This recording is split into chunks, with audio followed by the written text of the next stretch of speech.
بس اللہ اکبر کہہ کر جیسے ہی برچھی کو نکالا، علی اکبر تڑپنے لگے اور برچھی کے ساتھ ساتھ علی کا کلیجہ امام حسین کے ہاتھوں میں آ گیا۔ بس خون اکبر کو لیے کہتے ہیں اللہ قبول فرما، تیرے اسلام کے لیے میں نے علی اکبر بھی قربان کر دیا، اور آ کر اپنی آخری حجت کو تمام کرتے ہیں۔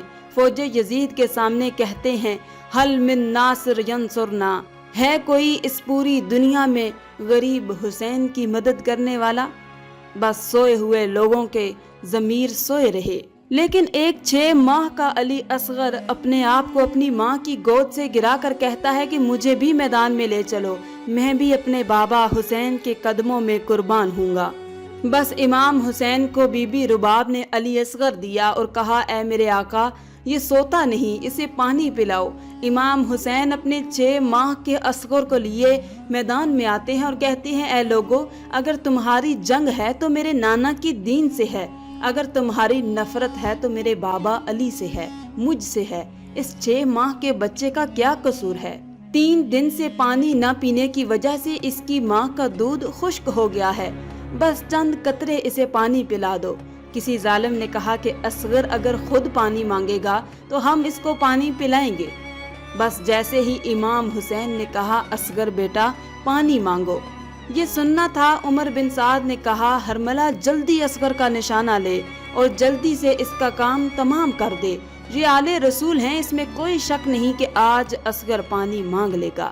اور اگر اصغر کی معصوم آواز فوج یزید تک پہنچی تو سب کے سب ہمارے خلاف ہو جائیں گے، اور جس تیر سے جانوروں کا شکار کیا جاتا تھا، ایک 6 ماہ کے بچے پر وہ تیر چلایا۔ اس کی 3 نوکیں تھیں، تاریخ نے لکھا ایک علی اصغر کے کان میں لگی، ایک گلے میں لگی اور ایک کمر میں لگی۔ تیر اتنا بھاری تھا کہ جہاں جہاں تیر جا رہا تھا اصغر بھی وہاں جا رہے تھے۔ تیر علی اصغر کو چیر کر امام حسین کے بازو پر لگا۔ امام حسین نے جیسے ہی اپنے معصوم اصغر کو دیکھا، تاریخ نے لکھا کچھ خون نکلا، کچھ ماں کا دودھ علی اصغر کے جسم سے نکلا۔ امام حسین نے اس خون کو لے کر آسمان کی طرف پھینکنا چاہا، آسمان رونے لگا۔ زمین کی طرف پھینکنا چاہا، زمین تڑپنے لگی۔ پھر خون اصغر اپنے چہرے پر مل لیا اور کہا روز محشر میں اپنے نانا کو دکھاؤں گا، نانا آپ کی دین کے لیے میں نے کس طرح قربانی دی۔ بس امام حسین علیہ السلام تنہا رہ گئے اور آگے سید الساجد امام زین العابدین کو نصیحت کرتے ہیں کہ سجاد میرے بعد دین کی حفاظت کرنا، نماز کی قضا نہ کرنا، قدم قدم پر اپنے نانا کی صداقت اور رسالت کو بیان کرتے رہنا۔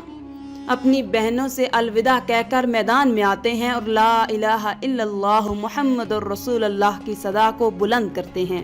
جو بھی علی کے شیر کے سامنے آتا ہے وہ مارا جاتا ہے، جو بھی حسین کے سامنے ہوتا ہے فنا ہو جاتا ہے۔ سب نے مل کر فیصلہ کیا یہ عباس کا بھائی ہے، علی کا بیٹا ہے، رسول اللہ کا نواسا ہے، اس سے کوئی جیت نہیں سکتا۔ دور چلے جاؤ اور دور سے تیر چلاؤ، پتھر چلاؤ تاکہ حسین گھوڑے کی زین سے زمین پر آ جائیں۔ بس تیروں کی برسات ہوئی علی کے شیر محمد کے نواسے پر، زہرا کے لال پر۔ رسول اللہ کا نواسا جب گھوڑے کی زین سے زمین پر آئے، نہ ہی زین پر تھے اور نہ ہی زمین پر تھے، تیروں کے مسلح پہ تھے۔ عمر بن سعد نے کہا حسین کا سر کاٹو۔ جو بھی حسین کا سر کاٹنے کے لیے قریب جاتا، جیسے ہی دیکھتے ہیں حسین کی آنکھوں میں رسول اللہ کا چہرہ نظر آتا ہے، وہ رو کر واپس آ جاتے ہیں۔ بس شمر قریب آتا ہے اور کہتا ہے کہ یہ کام میں ہی کروں گا، اور گردن پر امام حسین کی چھری رکھتا ہے۔ جیسے ہی چھری کو چلانا شروع کرتا ہے، دیکھتا ہے کہ امام حسین کے مبارک ہونٹ ہل رہے ہیں۔ وہ سوچتا ہے کہ شاید حسین ہمیں بد دعا دے رہے ہیں۔ قریب آ کر سننے کی کوشش کرتا ہے، کیا سنتا ہے کہ امام حسین کے مبارک لبوں سے آواز آتی ہے، اللہ میری قربانی قبول کرنا، اللہ تیرا شکر ہے کہ تو نے مجھے اس عظیم امتحان کے لیے چنا۔ اور امام حسین کے خون کے ایک ایک قطرے نے قیامت تک اس صدا کو بلند کر دیا کہ اللہ کے سوا کوئی عبادت کے قابل نہیں، اور محمد مصطفیٰ صلی اللہ علیہ وآلہ وسلم اللہ کے رسول ہیں۔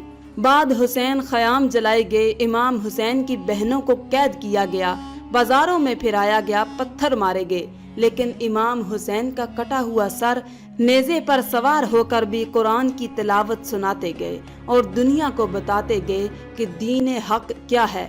سلام ہو دین بچانے والے نواسہ رسول حسین ابن علی پر۔